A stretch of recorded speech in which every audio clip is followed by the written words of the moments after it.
রব্বুল আলামিন বলেন, খবরদার বিশ্বাসীরা, আল্লাহ ছাড়া যারা অন্যান্য উপাস্যদেরকে ডাকে, দেবতাদেরকে ডাকে, তাদেরকে তোমরা গালি দিও না। ওই সমস্ত দেবতাদেরকে যদি তোমরা গালি দাও তাহলে তারা আল্লাহকে গালি দিবে, ঠিক কিনা বলে? আমরা দেবতাদের গালি দিলে ওরা আল্লাহকে গালি দিবে। রব্বুল আলামিন বলেন, খবরদার দেবতাদেরকে গালি দিও না, তাহলে ওরা তোমার রব আল্লাহরে গালি দেবে। প্রতিটি জাতির জন্য তাদের কাজকে আমি আল্লাহ সুশোভিত করে রেখেছি, তারা সবাই একদিন আমার কাছেই ফিরে আসবে। এরপর আমি রব্বুল আলামিন তাদের আমলনামা তাদেরকে জানিয়ে দেব। সুবহানাল্লাহ পড়ে। প্রিয় ভাইরা, আল্লাহ তাআলা বলেছেন খবরদার গালি দিও না। আদেশটা কার? আওয়াজ করে বলেন তো। হিন্দুদের দেবতা দেবদেবীদেরকে গালি দেওয়া যাবে না। আওয়াজ করে বলুন প্রিয় ভাইরা, এই আদেশটা কার? এই আপনাদের গলার আওয়াজ। অন্য ধর্মের দেবতাদেরকে যে গালি দেওয়া যাবে না, এই আদেশটা কার? আরো জোরে বলুন, কার? গালি দিবেন কোন দেবতাকে? দিবেন? যদি দেন তাহলে ওরা আল্লাহরে গালি দিবে। তাহলে আল্লাহরে গালি খাওয়াইলো কে? আপনি, ঠিক কিনা বলেন? আমি আল্লাহকে গালি খাওয়ানোর কারণ হলাম, কারণ আমি যদি গালি না দিতাম ওরা আমার রবকে গালি দিত না। আওয়াজ করে বলেন ঠিক কিনা? তাহলে প্রিয় ভাইয়েরা, ইসলাম আমাদেরকে শিখায়, সূরাতুল আনআমের 108 নম্বর আয়াত থেকে আমরা বুঝলাম কোন ধর্মকে ছোট করা যাবে না। অন্য ধর্মকে ছোট করা মানে ইসলামকে ছোট করা। অন্য ধর্মের দেবতাকে গালি দেওয়া মানে আল্লাহকে গালি খাওয়ানো। আওয়াজ করে বলেন ঠিক কিনা? খবরদার, এটা করা যাবে না। আর অন্য ধর্মের দেবতাকে যদি আপনি গালি দেন, ওরা ইসলাম থেকে দূরে সরে যাবে। যাও ইসলামের প্রতি আকৃষ্ট হয়েছিল আর কোনোদিন ইসলামের ধারে কাছে আসবে না। আওয়াজ করে বলেন ঠিক কিনা? এজন্য কখনো কোনোদিন অন্য ধর্মের দেবতাদেরকে গালি দেওয়া যাবে না। অন্য ধর্মের কোন দেবতাদেরকে আমরা গালি দিব না, গালি দিব না, বরং ইসলামের beauty, the beauty of Islam, ইসলামের সৌন্দর্যকে আমরা তুলে ধরব। আমরা যদি বিশ্বনবী সাল্লাল্লাহু আলাইহি ওয়াসাল্লামের জীবনের দিকে তাকাই তাহলে আমি দেখব বিষ্ণু ইসলাম মক্কাতে কিংবা মদিনাতে অন্য ধর্মের লোকদের সাথে খুব পিসফুলি লাইফ লিড করেছেন। হোক মুশরিক, হোক খ্রিস্টান, হোক ইহুদি, বিশ্বনবী সবার সাথে মিলেমিশে ছিলেন। আলহামদুলিল্লাহ বলেন। ইসলাম হচ্ছে পিসফুল রিলিজিয়ান। অন্য ধর্মের প্রতি সহনশীলতার সবক ইসলাম আমাদেরকে দেয়। কিন্তু প্রতিটি মুসলিমের এটা মনে রাখতে হবে, আল্লাহর কাছে পছন্দনীয় গ্রহণযোগ্য ধর্ম জীবনাদর্শ একটি, সেটা হচ্ছে ইসলাম। আওয়াজ করে বলেন সেটা কি? লালমনিরহাটের ভাইয়েরা আওয়াজ করে বলুন, আল্লাহর কাছে মনোনীত ধর্ম একটি, সেটা কি? এজন্য রব্বুল আলামিন বলেন, ইন্নাদ-দীনা ইনদাল্লাহিল ইসলাম, আল্লাহর কাছে মনোনীত গ্রহণযোগ্য অ্যাকসেপ্টেড ধর্ম মতাদর্শ একটা, সেটা হলো ইসলাম। ইসলাম ছাড়া অন্য কোন ধর্ম যদি কেউ তালাশ করে তার ওই ধর্ম আল্লাহ গ্রহণ করবে না।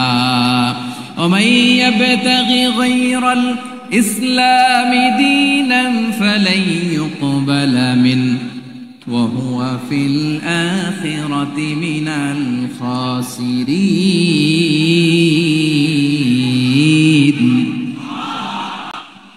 Whoever seek anything except Islam, that won't be accepted from him, and he will be loser in the day of judgment. কিয়ামতের দিন ইসলাম ছাড়া কেউ যদি অন্য কোনো ধর্ম তালাশ করেছে দুনিয়াতে, তার এই মতাদর্শ গ্রহণ করা হবে না।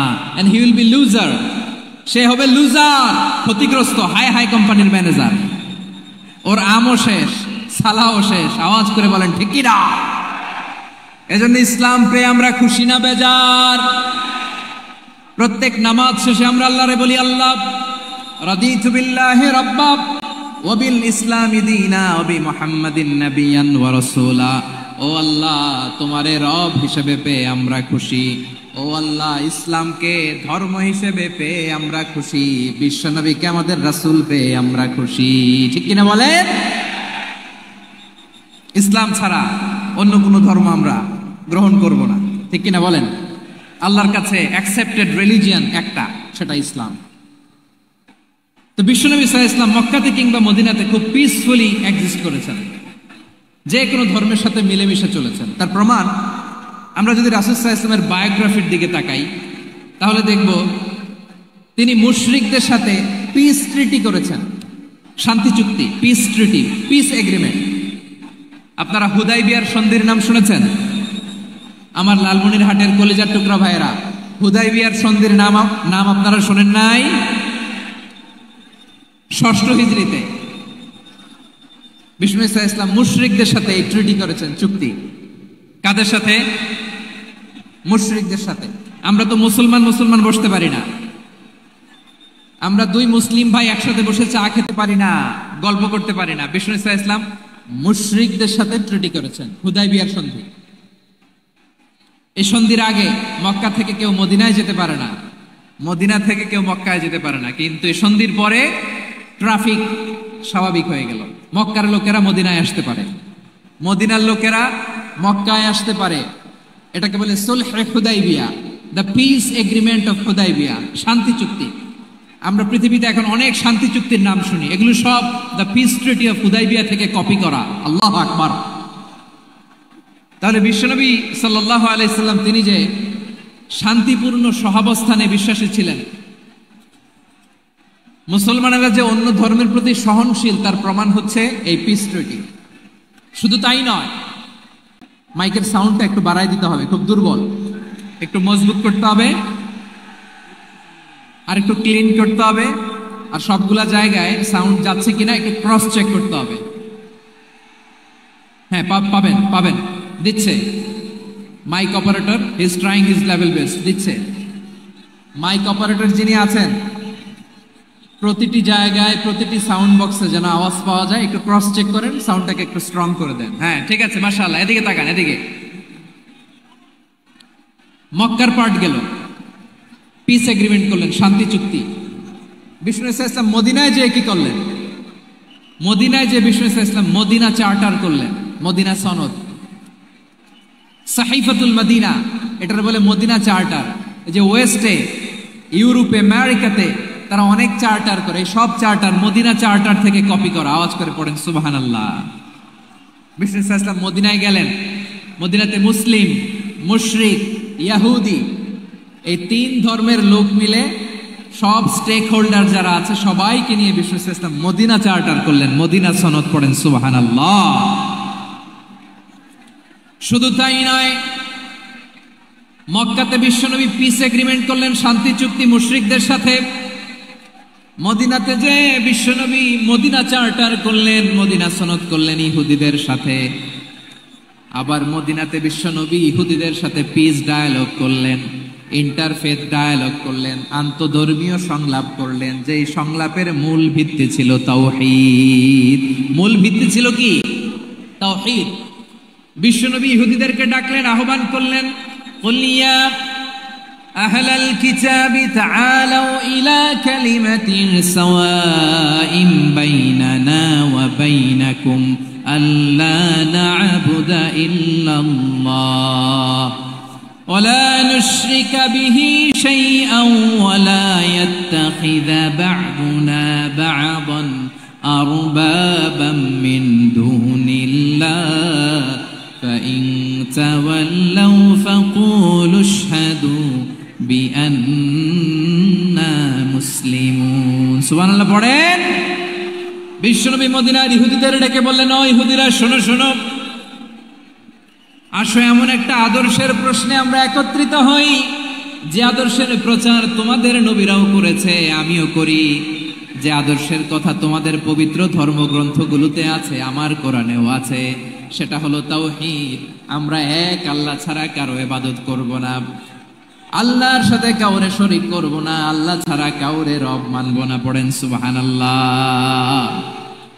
তাহলে আমার প্রিয় লালমনিরহাটের ভাইরা, মদিনাতে যে তিনি মদিনা চার্টার করলেন, মদিনা সনদ, পিস ডায়ালগ করলেন, শান্তির সংলাপ, ইন্টারফেথ ডায়ালগ করলেন, আন্তধর্মীয় সংলাপ, যার ভিত্তি ছিল তাওহীদ। সুবহানাল্লাহ পড়েন। তাহলে অন্য ধর্মের প্রতি সব সময় ইসলাম সহনশীল, টলারেন্স। যদি আপনি দেখতে চান, ইসলামের নবী বিশ্ব নবীর দিকে তাকান, ঠিক কিনা বলেন? আমরা তো সংখ্যালঘুদের রাইটস প্রোটেক্ট করার জন্য কত আইন বানাই, কত বৈঠক করি, কত সংবাদ সম্মেলন করি।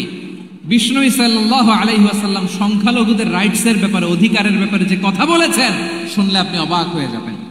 বিশ্বনবী বলেন, আলা মান যালামা মুআহাদান আও ইনতাকাসাহু আও কাল্লাফাহু ফাওকা তাআতিহি আও কাল্লাফাহু ফাওকা তাকাতিহি আও আখাযা মিনহু শাইআন বিগাইরি তিবি নাফসিন ওয়া আনা হাজিজুহু ইয়াউমাল কিয়ামা। খবরদার, জেনে রেখো, কেউ যদি কোনো সংখ্যালঘুর উপরে অত্যাচার করে, কোনো সংখ্যালঘুর প্রাপ্য থেকে যদি কেউ কাউকে ঠকায়, সংখ্যালঘুর উপর যদি কেউ কষ্ট দেয়, কোনো সংখ্যালঘুর সম্পদ যদি কেউ জোর করে কেড়ে নেয়, আমি কিয়ামতের দিন বিশ্বনবী ওই সংখ্যালঘুর পক্ষে আর ওই মুসলমানদের বিপক্ষে বাদী হয়ে দাঁড়াবো। সুবহানাল্লাহ বলতে পারলেন না? আল্লাহু আকবার।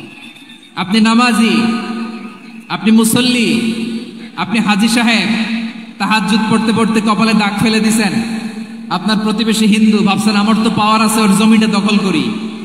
বিশ্বনবী বলেন কিয়ামতের দিন ওই হিন্দুর পক্ষে তোর বিরুদ্ধে আমি বাদী হয়ে দাঁড়াবো। পৃথিবীর কোন ধর্মে এরকম স্টেটমেন্ট পাবেন? পাবেন? আপনি ভাবছেন আপনি নামাজ পড়লে হাজী সাহেব কপালে দাগ ফেলায় দিলে আপনি সালসালায় জান্নাতে চলে যাবেন না? খবরদার। বিশ্বনবী বলেন কোন সংখ্যালঘুর উপর যদি কেউ আক্রমণ করে, তার প্রাপ্য তাকে না দিয়ে যদি তাকে ঠকায়, তার উপর জুলুম করে, তার সম্পদ যদি কেড়ে নেয়, আমি নবী, তুমি মুসলিম হইতে পারো, মুসল্লি হইতে পারো, তার পক্ষে তোমার বিপক্ষে আল্লাহর দরবারে বাদী হয়ে দাঁড়াবো। আচ্ছা লালমনিরহাটের ভাইরা, কথা বুঝতে পারলে আওয়াজ করে উত্তর দেন। বিশ্বনবী যদি কারো বিপক্ষে দাঁড়ায় কিয়ামতের দিন, আই রিপিট, আমি আবারও বলছি, বিশ্বনবী যদি কিয়ামতের দিন কারো বিপক্ষে দাঁড়ায়, ও তো সেলসালায়া জান্নাতি, তাই না? জান্নাতি না? যে নবীর সুপারিশ ছাড়া জান্নাতের গেটও দেখা যাবে না, ওই নবী যদি বলে তোর বিপক্ষে আমি বাদী হয়ে দাঁড়াবো, ওই জান্নাতে আর ঢোকার কোনো সুযোগ আমাদের থাকবে? এখানেই শেষ না আমার প্রিয় লালমনিরহাটের ভাইয়েরা, এখানেই শেষ নয়। বিশ্বনবী বলেন মান কাতালা মুআহাদান, বুখারীর বর্ণনা, মান কাতালা মুআহাদান লাম ইয়ারাহ রাইহাতাল জান্নাহ। কেউ যদি, কোনো মুসলিম যদি অন্যায়ভাবে কোনো সংখ্যালঘুকে হত্যা করে, কোনো হিন্দুকে হত্যা করে, কোনো বৌদ্ধরে হত্যা করে, অন্যায়ভাবে কোনো মুসলিম যদি কোনো সংখ্যালঘুরে হত্যা করে, জান্নাতে যাওয়া তো দূরের কথা, ওই মুসলিম জান্নাতের ঘ্রাণও পাবে না। সেই বুখারীর বর্ণনা, মান কাতালা মুআহাদান লাম ইয়ারাহ রাইহাতাল জান্নাহ ওয়া ইন্না রিহাহা লা ইউজাদু মিন মাসিরাতি 40 আমা। যে জান্নাতের ঘ্রাণ 40 বছর দূরের রাস্তা থেকেই পাওয়া যায়। সুবহানাল্লাহ পড়েন। প্রিয় ভাইরা, এখান থেকে জান্নাতে পৌঁছতে লাগবে 40 বছর। এত দূর, কত বছর? সবাই বলেন কত বছর? এখান থেকে জান্নাতে পৌঁছতে লাগবে 40 বছর। এত দূরে থাকতেই জান্নাতের ঘ্রাণ আপনার নাকে এসে ধাক্কা মারবে। বিশ্বনবী বলেন যে ব্যক্তি কোন সংখ্যালঘুকে হত্যা করে, জান্নাতের ঘ্রাণ তো পাবেই, জান্নাতে তো ঢুকতে পারবেই না, জান্নাতের ঘ্রাণও তার নাকে লাগবে না। পড়েন না আউযুবিল্লাহ। তাহলে সংখ্যালঘুদের ব্যাপারে ইসলামে অধিকার দেয়া আছে না নাই? লালমনিরহাটের ভাইয়ের আওয়াজ করে বলেন, আমার সংখ্যালঘু হিন্দু ভাইদের রাইটস, অধিকার আমাদের ইসলামে প্রোটেক্টেড আছে না নাই? এখানেই শেষ না। বিষ্ণু ইসলাম আপনার অমুসলিম প্রতিবেশীর সাথে ভালো আচরণ করতে বলেছে। আমাদের হয় না এটা মুসলিম পাড়া, ওটা বৌদ্ধ পাড়া, হয় না? অনেক সময় হয় না এটা আমাদের মুসলিম পাড়া, ওইটা হিন্দু পাড়া, এরকম আছে না নাই? লালমনিরহাটে নাই না? আছে? হিন্দু যদি আপনার প্রতিবেশী হয় কি করবেন? ওরে কষ্ট দিবেন নাকি? কেন? ও তো হিন্দু, ও তো আমার আল্লাহরে ডাকে না, ওরে কষ্ট দিলে জায়েজ হবে না? খবরদার। বিষ্ণু ইসলাম বলেন মান কানা ইউমিনু বিল্লাহ ওয়াল ইয়াউমিল আখির ফালিউকরিম জারাহ। যে আল্লাহ বিশ্বাস করে আর আখিরাতে বিশ্বাস করে, সেজন্য প্রতিবেশীর সাথে ভালো আচরণ করে। সুবহানাল্লাহ। কলিজা জুড়ায় যায় না আমার নবীর কথাগুলো শুনলে? যে আল্লাহ বিশ্বাস করে, যে আখিরাতে বিশ্বাস করে, সেজন্য প্রতিবেশীর সাথে ভালো আচরণ করে। এখানে বলছে মুসলিম প্রতিবেশী বলছে, নামাজি প্রতিবেশী বলছে, আল্লাহওয়ালা প্রতিবেশী বলছে না। প্রতিবেশী আস্তিক হোক নাস্তিক হোক, প্রতিবেশী মুমিন হোক মুশরিক হোক, প্রতিবেশী হইলেই তার সাথে ভালো আচরণের দরকার আছে না নাই? আমার প্রিয় লালমনিরহাটের ভাইয়েরা, বিষ্ণু ইসা ইসলাম ওনার ইহুদি প্রতিবেশীদের দেখাশোনা করতেন। আওয়াজ না শোনা যাক, আমারও তো দেখা যায়, তাকায় থাকেন, তাকায় থাকলে সওয়াব হবে। কোরআনের কথা যেখান থেকে হয় এদিকে তাকায় থাকলেই বরকত। তাকায় থাকেন। জি জি, মাইক, আমি তার মাইক ঠিক করতে আসি না এদিকে, এই মাইক ঠিক করবো, ওই মাইক ঠিক করবো, ওদিকে পাইলট বলবে হুজুর চলে আসেন। জি বসুন বসুন, মাশাআল্লাহ, হ্যাঁ খুব শান্ত, ঠিক আছে। পুলিশ ভাইরা না খেয়ে দিনরাত আপনারা যাতে সুশৃঙ্খল একটা প্রোগ্রাম উপহার পান এটাই চেষ্টা করতেছে, আপনাদেরকে কষ্ট দিতে আসে নাই, একটু একটু সহযোগিতা করেন। জি মাশাআল্লাহ, হ্যাঁ ঠিক আছে। আমার প্রিয় ভাইরা, প্রতিবেশী আস্তিক হোক নাস্তিক হোক, মুসলিম হোক হিন্দু হোক, তার সাথে ভালো আচরণ করতে হবে। বিষ্ণু ইসা ইসলাম ওনার ইহুদি প্রতিবেশীর বাসায় যেতেন। কোন প্রতিবেশী? ইহুদি। আওয়াজ করে বলেন, কোন প্রতিবেশী? ইহুদি। এক ইহুদি কিশোর বিষ্ণু ইসা ইসলামের খেদমত করতে, ইহুদি ছেলে আমার নবীর খেদমত করতো, তারা ছিল নবীর প্রতিবেশী। তো অনেক দিন হয় ইহুদি ছেলেটা আসে না। বিশ্বনবী খোঁজ দিলেন, ঘটনা কি? একটা ইহুদি ছেলে না আমার খেদমতে আসতো, ছেলেটা কই? খোঁজ নিয়ে জানলেন ছেলেটা অসুস্থ। বিষ্ণু ইসা ইসলাম ওই ইহুদির বাড়িতে চলে গেলেন ওই ছেলেটাকে দেখা করার জন্য, ভিজিট করার জন্য। সুবহানাল্লাহ পড়বেন না? গেলেন, যে দেখে ইহুদি ছেলেটা মুমূর্ষ, জান জান যায় যায় ভাব, বিছানায় পড়ে আছে, তার বাবা দাঁড়ানো। বিশ্বনবী তার মাথার পাশে বসলেন, মাথায় হাত বুলিয়ে দিলেন, আর ছেলেটাকে বললেন আসলিম, হে ইহুদি ছেলে আসলিম, ইসলাম ধর্ম গ্রহণ করো। তো ছোট্ট ছেলে ভাবে আমরা ইহুদি, এখন ইসলাম ধর্ম গ্রহণ করলে আব্বা যদি বকা দেয়, ফানাযারা ইলা ওয়াজহি আবি, ছেলেটা তার বাবার চেহারার দিকে তাকালো, দেখে আব্বা কি কয়। আব্বা যদি বলে তাইলে ইসলাম ধর্ম গ্রহণ করব। ইহুদি ছেলেটা তার বাবার দিকে যখন তাকালো, ওর বাবা বলে আতিয়া আবুল কাসিম, আবুল কাসিম যা বলে তাই করো। আবুল কাসিম হচ্ছে বিষ্ণু ইসা ইসলামের একটা কুনিয়াত, উপনাম। আমার রাসূলের বড় ছেলের নাম ছিল কাসেম। যেমন দেখবেন আমাদের এলাকায় কারো ছেলের বড় ছেলের নাম যদি হয় আব্দুল্লাহ, এরা আব্দুল্লাহর বাপ বলে ডাকে। কারো বড় মেয়ের নাম যদি হয় ফাতেমা, এরা কি ডাকে? ফাতেমার বাপ বলে না? তো বিষ্ণু ইসা ইসলামের বড় ছেলের নাম ছিল কাসেম। ইহুদি বাবা বলল আতিয়া আবুল কাসেম, আবুল কাসেম যা বলে তাই শোনো, মানে মোহাম্মদ যা বলে তাই শোনো। এই কথা শুনে ছেলে সাহস পাইছে, ছেলে আবার পড়তে আরম্ভ করলো আশহাদু আল্লাহ ইলাহা ইল্লাল্লাহ ওয়া আশহাদু আন্না মুহাম্মাদার রাসূলুল্লাহ, পড়েন আল্লাহু আকবার। বিশ্বনবীর আহ্বান শুনে ওই আহ্বানে সাড়া দিয়ে ইহুদি ছেলে শাহাদা পড়ে মুসলমান হয়ে গেল। তার হৃদয়টারে ঈমানের নূর দিয়ে আলোকিত করে দিল কে? প্রিয় ভাইরা, এবার রাসূল সাল্লাল্লাহু আলাইহি ওয়াসাল্লাম বের হয়ে আসলেন ঘর থেকে, আর বললেন আলহামদুলিল্লাহিল্লাযী আনকাযাহু মিনান নার, প্রশংসা সে আল্লাহর যে আল্লাহ জাহান্নামে চলে যাচ্ছিল প্রায় এমন একটা লোককে মুহূর্তের মধ্যে কালেমায়ে শাহাদাতের বদৌলতে জান্নাতি বানায় দিলেন। আওয়াজ করে পড়েন সুবহানাল্লাহ। এই হাদিস থেকে আমরা কি শিখলাম? What is the moral of the story? এক নম্বর স্টোরি হলো, প্রতিবেশী ইহুদি হোক হিন্দু হোক, যাবেন, সুসম্পর্ক রাখবেন, উপহার দিবেন, বিপদে পাশে দাঁড়াবেন, তাইলেই তো আপনাদের প্রতি, মুসলমানদের প্রতি তারা আকৃষ্ট হবে, ঠিক কিনা বলেন? আপনি যদি হিন্দুদের সাথে বৌদ্ধদের সাথে নাই মিশেন, নাস্তিকের কাছে নাই যান, তো ইসলামের সৌন্দর্যটা ওরা বুঝবে কেমনে? আমার অনেক হিন্দু পরিচিত ভাই আছে, ওরা আমাদের ইফতারির প্রোগ্রামে এসে একসাথে ইফতারি করে। অনেক মদখোর আমার সাথে বসে একসাথে ডিনার করে, হাফ প্যান্ট পরা, গলায় স্বর্ণের চেইন, হাতে স্বর্ণের ব্রেসলেট, আইসা আমার সাথে ডিনার করছে, আছে এরকম। গাঁজাখোর, আমি বলি আসো, welcome welcome to my dinner, আসো বসো, বসলেই তো আমি ওর ডিএনএ, চিন্তার ডিএনএ চেঞ্জ করে দেওয়ার সুযোগ পাবো। চিল্লায় বলো ঠিক কি না? আসতে হবে আমার কাছে। Our door is open, the door of Islam is open 24/7। সব সময় আমাদের ইসলামের দরজা আমার অমুসলিম ভাইদের জন্য খোলা আছে না নাই?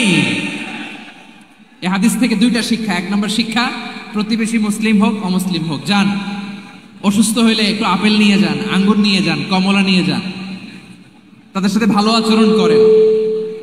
ইসলামের বিউটি দেখে, সৌন্দর্য দেখে অবাক হবে, নসিব ভালো হলে কোনোদিন কালিমা পড়ে মুসলমান হয়ে যাবে, ঠিক কিনা বলেন? তাহলে অমুসলিমের সাথে ভালো সম্পর্ক। বিশ্বনবী ইহুদির বাড়িতে গেলেন, ইহুদির বাড়ি আর আমার মুসলমান ভাই আমার কাফের বলে, এরকম আছে না নাই? মুসলিমরা দেখতে পারে না, সহ্য করতে পারে। বিষ্ণু ইসলাম ইহুদির বাড়িতে গেলেন, এটা একটা শিক্ষা। আরেকটা শিক্ষা হলো, ভাইরা ধাক্কা মেরে এসে সামনে এসে কি লাভ? প্রোগ্রাম তো শেষ হচ্ছে, এখনই শেষ হচ্ছে। তো এই যে আমাদের বক্সি ভাই ওয়াদা নিল, হাত তোলালো, মিম বলে এত কথা বলল, তো আমি জেলায় জেলায় যে খালি হাত নাড়াই তোমাদের জন্য নাকি? হ্যাঁ, হাত নাড়াই শুধু। এই ধাক্কাইতে ধাক্কাইতে এদিকে এসে হাত নাড়াইতেছে, হয়েছে তো, দেখলাম তো, ঠিক আছে, মাশাআল্লাহ, অনেক সুশৃঙ্খল, অন্যান্য যে কোনো জেলার জন্য সুশৃঙ্খল। আমার দিকে তাকাও, আমার দিকে তাকাও, ঠিক আছে। এই যে দাঁড়িয়ে আছে, একটা ছেলে নড়ে না, দেখছেন? মাশাআল্লাহ, মাশাআল্লাহ, মাশাআল্লাহ। হ্যাঁ, এইভাবেই। আর কয়েকটা মজাদার কথা আছে, শোনো। এই হাদিস থেকে আমাদের শিক্ষা হলো, আমার প্রতিবেশী যেই ধর্মের হোক আমি সম্পর্ক রাখবো। অসুস্থ হলে যাব, কি বলেন ভাইরা? যাবেন না? যাবেন না আপনারা? আচ্ছা, 2 নম্বর শিক্ষা হলো, বিষ্ণু ঈসা ইসলামের খাদেম ছিল ইহুদি, এতদিন খেদমত করলো, একদিনও বিশ্বনবী ওরে কালিমার দাওয়াত দেয় নাই। কারণ কি? বিশ্বনবী একটা ভালো সময়ের অপেক্ষা করতেছিলেন, প্রপার টাইমিং। দাঈর কাজ হচ্ছে দাঈ ইলাল্লাহ, সে হচ্ছে সুযোগ সন্ধানী। দাঈ সুযোগ খোঁজে, কখন দাওয়া দিলে ব্যাটে বলে হবে, ঝুপ বুঝে কোপ মারে, ঠিক কিনা বলেন? বিষ্ণু ঈসা ইসলাম ভালো সময়ের অপেক্ষা করতেছিলেন, দেখি ভালো সময় আসুক আসুক আসুক আসুক। আস্তে আস্তে এমন সময় আসছে, ছেলে এবার মুমূর্ষ, অসুস্থ ব্যক্তির হৃদয় অত্যন্ত নরম থাকে। হসপিটালে যখন কেউ যায় তার হৃদয়টা বড্ড নরম থাকে, মৃত্যুর ভয়ে তার অন্তরটা নরম থাকে, ঠিক কিনা বলেন? এই প্রপার টাইমিং এর অপেক্ষা করতেছিলেন। যখনই টাইমিং পেয়েছেন, দাওয়াত দিলেন, পড়ো লা ইলাহা ইল্লাল্লাহ। যদি অমুসলিম হয় তারা ফেলে দিতে পারবেন? পারবেন? সমস্ত হিন্দু ভাইয়েরা মুসলিম হয়েছে, তোমাদের মা বাবা এখনো মুসলমান হয় নাই, তাদের সাথে ভালো আচরণ করতে হবে, আপনাদের খেদমত নিজে করতে হবে, অথবা খেদমতের ব্যবস্থা করাই দিতে হবে। মান্থলি যে খরচ লাগে এটা দিতে হবে। আরে তুমি এখন মুসলিম, তোমার মা বাবা হিন্দু, এখনই তো সুযোগ ইসলামের সৌন্দর্য দেখানো। এখন মা বাবা যদি দেখে, আরে এটা হিন্দু থাকতে তো বদমাইশ ছিল, বেয়াদব ছিল, কি এমন ধর্ম সে গ্রহণ করলো যেটা গ্রহণের সাথে সাথে সে পাল্টে গেল? কি এমন ধর্ম সে গ্রহণ করেছে যেটা তার জীবনকে আলোকিত করে দিয়েছে? নসিব ভালো হইলে তারাও কালিমা পড়ে মুসলমান হয়ে যাবে। বিষ্ণু ঈসা ইসলামের স্ত্রীর নাম ছিল আয়েশা রাদিয়াল্লাহু তাআলা আনহা, আবু বকর রাদিয়াল্লাহু তাআলা আনহুর মেয়ে। আবু বকর রাদিয়াল্লাহু তাআলা আনহুর আরেক মেয়ের নাম হচ্ছে আসমা। কি নাম? দুজনই আবু বকর রাদিয়াল্লাহু তাআলা আনহুর মেয়ে, আসমা আর আয়েশা। নাম দুটো কেমন লাগে? আসমা নামটা কেমন লাগে? আয়েশা নামটা কেমন লাগে? সবার ভালো লাগে নাই? নাম দুটো আপনাদের ভালো লাগে? লালমনিরহাটে অনাগত যদি কন্যা সন্তান হয়, যদি মনে চায় আসমা রেখে দিতে পারবেন, যদি মনে চায় আয়েশা রেখে দিয়েন। দেশে বিদেশে এয়ারপোর্টে রাস্তা ঘাটে শুধু বলে, হুজুর একটা নাম দেন, আমার ছেলের একটা নাম দেন, মেয়ের একটা নাম দেন। তো আমার মনে আছে যশোরের আদ্দিনের মাহফিলে আমি একটা দুইটা নাম দিয়েছিলাম। আজকে লালমনিরহাটের এই প্রোগ্রামে কন্যা সন্তান যদি হয়, দুটা নাম দিলাম, আসমা কিংবা আয়েশা। ইনশাআল্লাহ পড়েন। দুজন বোন, এক মায়ের না, বাবা এক মা দুইজন। আয়েশা রাদিয়াল্লাহু তাআলা আনহার মায়ের নাম উম্মে রুমান, আর আসমা রাদিয়াল্লাহু তাআলা আনহার মায়ের নাম কুতাইলা বিনতে আব্দুল উজ্জা। আবু বকর রাদিয়াল্লাহু তাআলা আনহু 4টা বিয়ে করেছিলেন। তো একই ঘটনা ঘটেছে এই ফ্যামিলি। কলিজার টুকরা সন্তান আসমারে দেখার জন্য কিছু উপহার নিয়ে বিশাল মরুপথ পাড়ি দিয়ে মক্কা থেকে মদিনায় যায়। সুবহানাল্লাহ বলেন। এখন মা আসছে মেয়ের সাথে দেখা করতে, মেয়ে তো আর দেখা দেয় না। মেয়ে ভাবছে আমার মা তো মুশরিকা, অপবিত্রা, তার সাথে কি দেখা দেয়া যাবে? বিশ্বনবীর দরবারে চলে গেলেন। সুবহানাল্লাহ বলেন। কি সৌভাগ্যবান ছিল তারা, মাসলা জানার দরকার হলেই নবীর দরবারে চলে যেত। ঘরে বউয়ের সাথে ঝগড়া হলে নবীর দরবারে চলে যেত। অনেক সাহাবী বলে, আমার পেটে ক্ষুধা লাগলো আমি নবীর কাছে চলে যেতাম, কারণ নবীর চেহারার দিকে তাকালেই আমার পেটের ক্ষুধা মিটে যেত। সাইয়েদানা আসমা রাদিয়াল্লাহু তাআলা আনহা বিশ্বনবীর কাছে চলে গেলেন, যে বললেন, ইয়া রাসূলুল্লাহ ইয়া হাবিবাল্লাহ ইন্না উম্মি কাদিমাতুন ইলাইয়া ওয়া হিয়া রাগিবা। আমার মা মক্কা থেকে অনেক দূর মরুর পথ পাড়ি দিয়ে উপহার সামগ্রী নিয়ে মদিনায় আমার সাথে দেখা করতে এসেছে গো নবী। আমার জানতে বড্ড ইচ্ছে হয় আমি আমার মুশরিকা মায়ের সাথে একটু দেখা করতে পারবো কিনা। আফা আসিলুহা, আগে যেমনি আমি আমার মায়ের সাথে ভালো আচরণ করতাম, যেমনি আমি আমার মায়ের সাথে সদাচরণ করতাম গো নবী, এখন আমি মুসলিমা, মা মুশরিকা, এখনো কি আগের মতো সদাচরণ করতে পারবো নাকি? বিশ্বনবী বললেন, নাম সিদিহা, হ্যাঁ রে আসমা, অবশ্যই অবশ্যই, আগে ঠিক যেমন তুমি তোমার মায়ের সাথে ভালো আচরণ করতে, এখনো তেমনি আগের মতো ভালো আচরণ করবা। আওয়াজ করে পড়েন সুবহানাল্লাহ। কি ইসলাম আমরা পেয়েছি!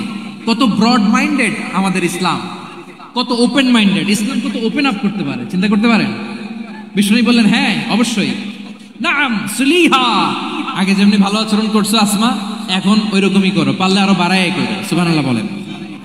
তাহলে আমার যে হিন্দু ভাইয়েরা, হিন্দু বোনেরা, ইমানের বদৌলতে দৌলতে আপনি ধন্য হয়েছেন, আপনার আম্মা আব্বা এখনো মুসলমান হয় নাই, তাদের জন্য দোয়া করেন, তাদের জন্য দোয়া করেন, আল্লাহ যেন তাদেরকেও ইমানের দৌলত দান করে। আমরা সবাই পড়ি আমিন, আরো জোরে পড়েন আমিন। এখন বলেন, ইসলাম কি ন্যারো মাইন্ডেড রিলিজিয়ান না ব্রড মাইন্ডেড? লালমনিরহাটের যুবক ভাইরা আওয়াজ করো, ইসলাম কি ন্যারো মাইন্ডেড না ব্রড মাইন্ডেড? কতটা ব্রড মাইন্ডেড দেখেন।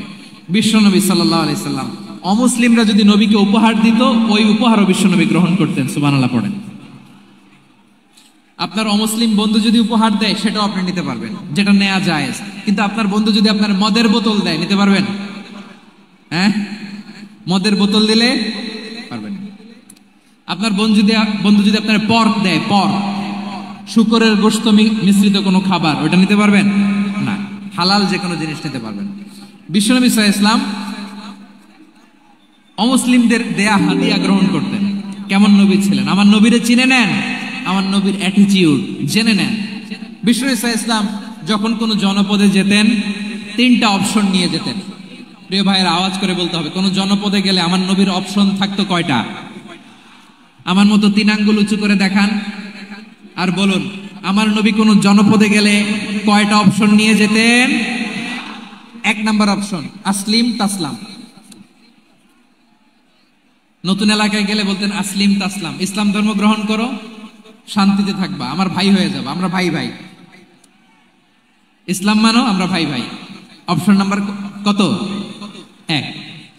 যদি বলে না ইসলাম মানবো না, ওকে, অপশন নাম্বার 2, মুসলিম হওয়ার দরকার নাই, লা ইকরাহা ফিদ্দিন, ইসলামে কোনো বাড়াবাড়ি নাই। খ্রিস্টান আছো থাকো, বৌদ্ধ আছো থাকো, ইহুদি থাকতে চাও থাকো, কিন্তু আমরা যেহেতু রিজিওনাল সুপার পাওয়ার, আমাদের আন্ডারে থাকো, ট্যাক্স দিয়া থাকো, এটার বলে জিজিয়া। আলেম যারা আছেন বুঝবেন, এটার আরবিতে কি বলে? জিজিয়া। You pay us the tax, we will give you the security.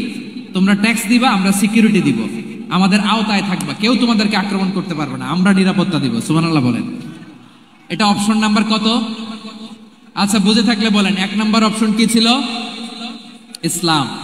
ইসলাম মানো, শান্তিতে থাকবা, ভাই ভাই, আমরা ভাই ভাই। অপশন নাম্বার 2, ট্যাক্স দাও, আমরা নিরাপত্তা দিব, মুসলিম হওয়া লাগবে না। এখন 1 নাম্বারও মানে না, 2 নাম্বারও মানে না, মুসলিম হবো না, ভালো, খ্রিস্টান থাকো, ট্যাক্স দাও, আমরা সিকিউরিটি দিব না, এটাও মানি না। বিষ্ণু বলেন, তাহলে তলোয়ার আমাদের আর তোমাদের মাঝে ফয়সালা করবে। মুসলিমও হবা না, ট্যাক্স দিবা, নিরাপত্তা দিব, আমরা সুপার পাওয়ার, আমাদের আন্ডারে থাকবে, এইটাও না। তাহলে তোমাদেরকে তো আমরা বিশ্বাস করতে পারি না, কখন না কখন বিশ্বাসঘাতকতা করো, কার সাথে মিলে হাত মিলাও, তলোয়ার আমাদের মাঝে ফয়সালা করবে। তখন তিনি জেহাদের সশস্ত্র সংগ্রামের ঘোষণা দিতেন। সুবহানাল্লাহ পড়ে। দেখেন, পশ্চিমারা জেহাদকে এইভাবে চিত্রায়িত করে না। ওরা জেহাদ বলতে বুঝায় তলোয়ার, হাত কাটো, গলা কাটো না। জেহাদ সশস্ত্র সংগ্রাম 3 নম্বরে। অধিকাংশ ক্ষেত্রেই বিশ্বনবীর সুন্দর আচরণ দেখে, আরে আমার নবীর যে নুরানি চেহারা, অনেকে তো কেবল সিরেফ চেহারাটা দেখেই কালিমা পড়ে মুসলমান হয়ে গিয়েছে। যারা মুসলিম হয় নাই, তারা তাদের ইসলামেই বলবৎ ছিল, ট্যাক্স দিয়ে ইসলামের আন্ডারে ছিল। যারা এটাও মানে নাই, ওইটাও মানে নাই, তাদের বিরুদ্ধে জেহাদ। বিষ্ণু ইসা ইসলাম 7ম হিজরিতে যখন খায়বার বিজয়ের পরে ইসলাম রিজিওনাল সুপার পাওয়ার হিসেবে আত্মপ্রকাশ করলো, বিশ্বনবী চিঠি লিখলেন অন্যান্য সুপার পাওয়ারের কাছে, রাষ্ট্রীয় চিঠি লেখে এক রাষ্ট্রপ্রধান আরেক রাষ্ট্রপ্রধানের কাছে, ঠিক কিনা বলেন? জানেন না আপনারা? এই যে 24-এর ছাত্র নাগরিক অভ্যুত্থানে, এই অভ্যুত্থান যখন শুরু হয় আমি তখন সাউথ আফ্রিকাতে, একটা স্ট্যাটাস দিয়েছিলাম, কোটা নয় গোটা দেশ সংস্কার করা লাগবে। শুধু বাংলাদেশ নয়, সারা বিশ্বের বাংলা ভাষাভাষী লোকেরা এই আন্দোলনের সাথে সমর্থন তারা করেছে, এটাকে সাপোর্ট করেছে, তারা সমর্থন দিয়েছে। আমাদের ইউনাইটেড আরব আমিরাতের বাংলাদেশি ভাইরা তারা সেখানে রাস্তায় নেমে এসেছিল, জানেন? ওইখানে ডেমনস্ট্রেশন করা যায় না, সেখানকার সরকার তাদেরকে যাবজ্জীবন দিয়েছিল। তখন আমাদের এই যে প্রধান উপদেষ্টা ডক্টর মোহাম্মদ ইউনূস সরাসরি G2G বলে, এটারে G2G, government to government, G2G, উনি চিঠি লিখলেন যে তাদেরকে, ইউর হাইনেস, হে সম্মানিত আমির, আপনি আমার এই চিঠির কারণে আমার সম্মানে এই 53 জন বাংলাদেশিকে মাফ করে দেন। এই চিঠির বদৌলতে বেকসুর খালাস পেয়ে গিয়েছিল আমাদের ভাইরা, জানেন না এই ঘটনা আপনারা? তাহলে গভর্নমেন্ট টু গভর্নমেন্ট চিঠি দেওয়া হয়। সপ্তম হিজরিতে বিষ্ণু ইসলাম সব সুপার পাওয়ারের কাছে চিঠি দিলেন, রোমান সম্রাটের কাছে, পারস্য অধিপতির কাছে, মিশরের অধিপতির কাছে, সবার কাছে চিঠি লিখলেন। চিঠির ভাষা ছিল এরকম, মিন মুহাম্মাদিন রাসূলিল্লাহ ইলা মুকাওকিস আযীমিল কিবত, মুহাম্মদ রাসূলুল্লাহর পক্ষ থেকে মিশরের বাদশার কাছে, আসলিম তাসলাম, ইসলাম মানো শান্তিতে থাকবা, সালামুন আলা মান ইত্তাবা আল হুদা, শান্তি তার জন্য যে হেদায়েতের অনুসরণ করে। সুবহানাল্লাহ পড়েন। তো এই চিঠি অনেকে ভালোভাবে রিসিভ করেছে, অনেকে এই চিঠি পাওয়ার পরে নবীর কাছে আবার ইন রিটার্ন উপহার পাঠিয়েছে। কি পাঠিয়েছে? উপহার। মিশরের বাদশা মুকাওকিস তিনি বিশ্বনবীকে বিশাল এক উপহারের ডালি পাঠিয়েছেন। মিশরের বাদশা মুকাওকিস ছিলেন ধর্মে খ্রিস্টান। লালমনিরহাটের ভাইয়েরা আওয়াজ করে বলেন, মিশরের বাদশা ধর্মে কি ছিল? খ্রিস্টান। কি উপহার দিয়েছিল আমার নবীকে? শুনতে মনে চায়? আওয়াজ নাই লালমনিরহাটের গলায়, শুনতে মনে যায়? 1000 স্বর্ণ মুদ্রা, 1000 স্বর্ণ মুদ্রা। 2টা খ্রিস্টান দাসী, একজনের নাম মারিয়া বিনতে শামউন আল কিবতিয়া, আরেকজনের নাম সিরিন বিনতে শামউন আল কিবতিয়া। একজন খ্রিস্টান দাস 20 থান কাপড় জামা বানানোর জন্য, আমরা নবী যেন সেলাই করে জামা বানাতে পারে এজন্য 20 থান কাপড়, 20 থান ফাইন গার্মেন্ট। সুবহানাল্লাহ পড়বেন না? এরপরে একটা গাধা যেটার নাম ছিল উফাইর, আর একটা খচ্চর, এটার নাম ছিল দুলদুল। খচ্চর চিনেন? গাধা আর ঘোড়ার ক্রসিং এ যে প্রাণীটা দুনিয়াতে আসে ওটার খচ্চর বলে। তো এই যে সুপার পাওয়ার খ্রিস্টান বাদশার কাছে নবী চিঠি লিখলেন, ওই খ্রিস্টান বাদশা আমার নবীকে উপহার দিল, বিশ্বনবী এই উপহারগুলো সানন্দে গ্রহণ করেছে। সুবহানাল্লাহ পড়বেন না? তাহলে অমুসলিম কেউ যদি আপনাকে উপহার দেয়, হালাল উপহার হলে আপনি গ্রহণ করতে পারবেন। অনুরূপভাবে পারস্যের বাদশা, রোম সম্রাট বিশ্বনবীকে উপহার পাঠিয়েছেন, আমার নবী সবগুলো উপহার গিফট গ্রহণ করেছেন। সুবহানাল্লাহ বলেন। তাহলে প্রিয় লালমনিরহাট আওয়াজ করে বলুন, ইসলাম কি ন্যারো মাইন্ডেড রিলিজিয়ন না ব্রড মাইন্ডেড? আম্মাজান আয়েশার কাছে মাসালা জানতে চায় মেয়েরা, হে আম্মাজান, অগ্নি উপাসকেরা তাদের ঈদের দিন নওরোজের সময় আমাদেরকে পাখি দেয়, নেওয়া যাবে? উনি বললেন, ওরা জবাই করে দিলে নেওয়া যাবে না, কিন্তু ওরা যদি ফলমূল এরকম খাবার দেয় এগুলো নেওয়া যাবে। তার মানে অমুসলিমদের দেয়া উপহার এটা গ্রহণ করা যায়। সুবহানাল্লাহ বলেন। শুধু তাই নয়, বিষ্ণু ঈসা ইসলাম অমুসলিমদের সাথে আর্থিক লেনদেনও করেছেন, ফিনান্সিয়াল ডিলিং করেছেন। অমুসলিমদের সাথে প্রয়োজনে আপনি ফিনান্সিয়াল ডিলিং করতে পারবেন। আমরা প্রায় দেখি বাজারের মিষ্টির দোকানগুলো আমার হিন্দু ভাইদের। লালমনিরহাটে মিষ্টির দোকান, দইয়ের দোকান কারা চালায়? হিন্দুরা চালায় না। তারপরে যে বারবার শপ, চুল কাটে যে নাপিত, অধিকাংশ নাপিতের দোকানে কারা? আমার হিন্দু ভাইরা। আপনি চুল কাটতে পারবেন কিনা? পারবেন কিনা বলেন? পারবেন। তার দোকান থেকে দই মিষ্টি কিনতে পারবেন কিনা? হ্যাঁ, আমার মুসলিম ভাইয়ের দোকান থাকলে ওইটারে আমি বেশি প্রায়োরিটি দিব, ঠিক কিনা? কিন্তু যদি তাদের সার্ভিস নিতে চান, প্রোডাক্ট নিতে চান, পারবেন। তার দলিল সহিহ বুখারী, আম্মা জান আয়েশা রাদিয়াল্লাহু তাআলা আনহা বলেন, ইশতারা রাসূলুল্লাহ সাল্লাল্লাহু আলাইহি ওয়াসাল্লাম মিন ইয়াহুদিয়িন তুআমান ওয়া রাহানাহু দিরআহু মিন হাদিদ। রাসূল সাল্লাল্লাহু আলাইহি ওয়াসাল্লাম এক ইহুদির কাছ থেকে, কার কাছ থেকে? সবাই বলে নাই, কার কাছ থেকে? আমার নবী, পেয়ারা নবী এক ইহুদির কাছ থেকে জব কিনেছিল। জব, বার্লি, যেটা দিয়ে রুটি বানায়। ওই জবের দাম দেওয়ার টাকা পয়সা নবীর কাছে ছিল না, ফলে নবী ওনার একটা পোশাককে মর্গেজ রেখেছিলেন, মর্গেজ, বন্ধক, যে এখন এটার দাম দিতে পারবো না, কয়েক কেজি বার্লি নিয়ে যাই আর বন্ধক হিসেবে আমার জামাটা রেখে গেলাম, যেদিন দাম দিব ওই দিন জামাটা ছুটায় নিয়ে যাব। সুবহানাল্লাহ পড়বেন না? বাকিতে নিছিলেন, বাকিতে। দিরআহু মিন হাদিদ, লোহার তৈরি বর্ম, মানে যুদ্ধের পোশাক, লোহা দিয়ে বানানো। বিশ্বনবী বললেন, কয়েক কেজি জব দাও, টাকাটা পরে দিব, এখন টাকা নাই, বন্ধক হিসেবে, মর্গেজ হিসেবে আমার জামা রেখে গেলাম, যখন টাকা দিব জামা ছুটায় নিব। আওয়াজ করে বলতে হবে সুবহানাল্লাহ। এ থেকে বোঝা গেল অমুসলিমদের সাথে ফিনান্সিয়াল ডিলিং করা যায়, অর্থনৈতিক লেনদেন করা যায়, কেনাবেচা করা যায়, প্রোডাক্ট কেনা যায়। এমনকি আমাদের মসজিদে নববীতে বারান্দায় আপনারা একটা অটোমেটিক ফ্লাইং আমব্রেলা দেখছেন?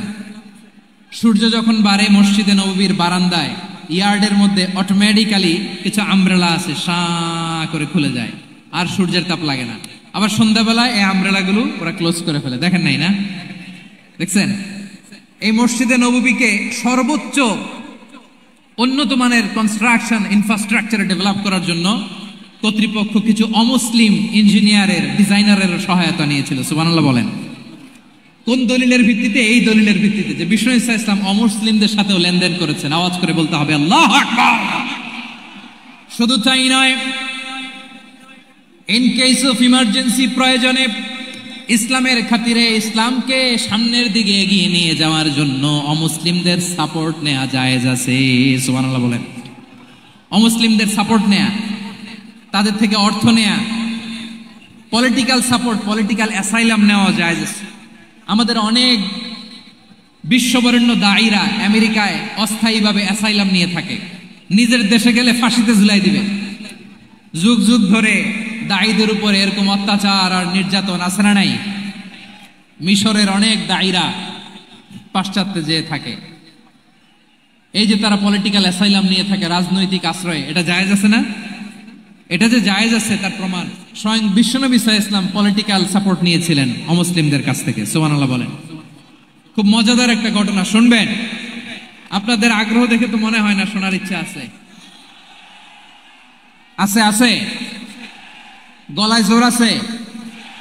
লিল্লাহে তাকবীর, লিল্লাহে তাকবীর, নারায়ে তাকবীর।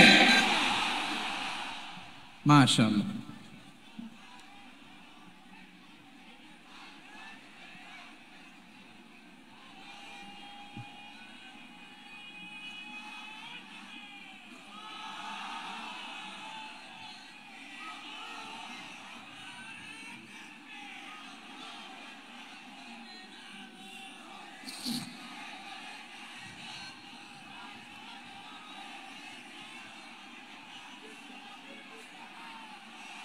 মাশাআল্লাহ, মাশাআল্লাহ।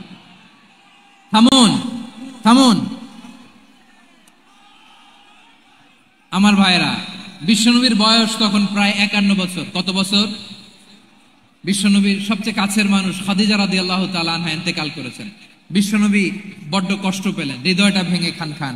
যিনি ঘরের ভেতরে বিশ্বনবীকে সান্ত্বনা দিতেন, ভালোবাসা দিতেন, বাইরে গেলে কুরাইশরা বকাঝকা করে, অত্যাচার করে, কিন্তু আম্মাজান খাদিজা রাদিয়াল্লাহু তাআলা আনহা ঘরটারে এমন শান্তির নীড় বানায় রেখেছেন, এই ঘরের ভিতরে ঢুকলে বিশ্বনবীর কলিজাটা ঠান্ডা হয়ে যেত। এজন্য রব্বুল আলামিন বলেন, খাদিজা, ও আমার বান্দি খাদিজা, জান্নাতে এমন স্পেশাল একটা ঘর আমি তোমার জন্য রেডি করে রেখেছি। ওই ঘরের মধ্যে কোনো আওয়াজ নাই, ওই ঘরের মধ্যে কোনো নয়েজ নাই, ওই ঘরে কোনো বিশৃঙ্খলা নাই। কারণ মক্কার জমিনে আমার নবী কুরাইশদের বিশৃঙ্খলা, নয়েজ আর ঝামেলাগুলোকে উপেক্ষা করে যখন তোমার ঘরের ভিতরে ঢুকতো, ঘরটারে তুমি শান্তির নীড়, ঠান্ডা নীরব নিস্তব্ধ নিঝুম আর শান্তির নীর বানিয়ে রেখেছো, এজন্য জান্নাতে স্পেশাল একটা শান্তির নীর আমি তোমারে উপহার দেব। ওই প্রিয়তমা স্ত্রী খাদিজা ইন্তেকাল করলেন, বিশ্বনবী হৃদয় ভেঙে খান খান।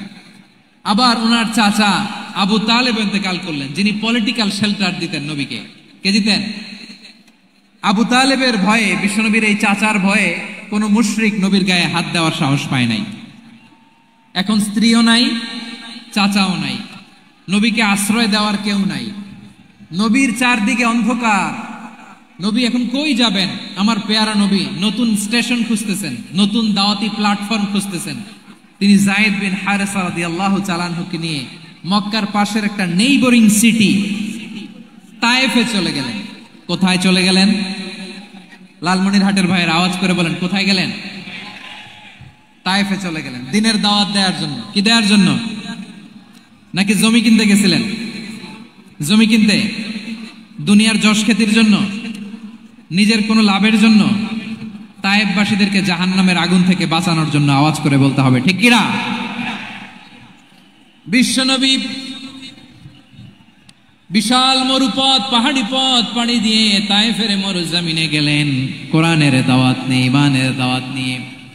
কিন্তু তায়েফের লোকেরা বিশ্বনবীর দাওয়াতকে শুধু প্রত্যাখ্যান করেই থামে নাই, তারা বিশ্বনবীর সাথে অত্যন্ত খারাপ আচরণ করেছে, বিশ্বনবীকে শারীরিকভাবে হেনস্থা করেছে, আমার নবীকে শারীরিকভাবে অত্যাচার করেছে, আমার পেয়ারা নবীর গায়ে পাথর মেরেছে, বিশ্বনবীর গা বেয়ে ঝরঝর করে রক্ত ঝরেছে, নবী জামিনের মধ্যে লুটিয়ে পড়েছেন, আবার মেরেছে, আবার নবী হাঁটতে শুরু করলেন, পেছন থেকে আবার মেরেছে, আবার নবী রক্তাক্ত হয়ে জামিনের মধ্যে লুটিয়ে পড়লেন, আবার মেরেছে।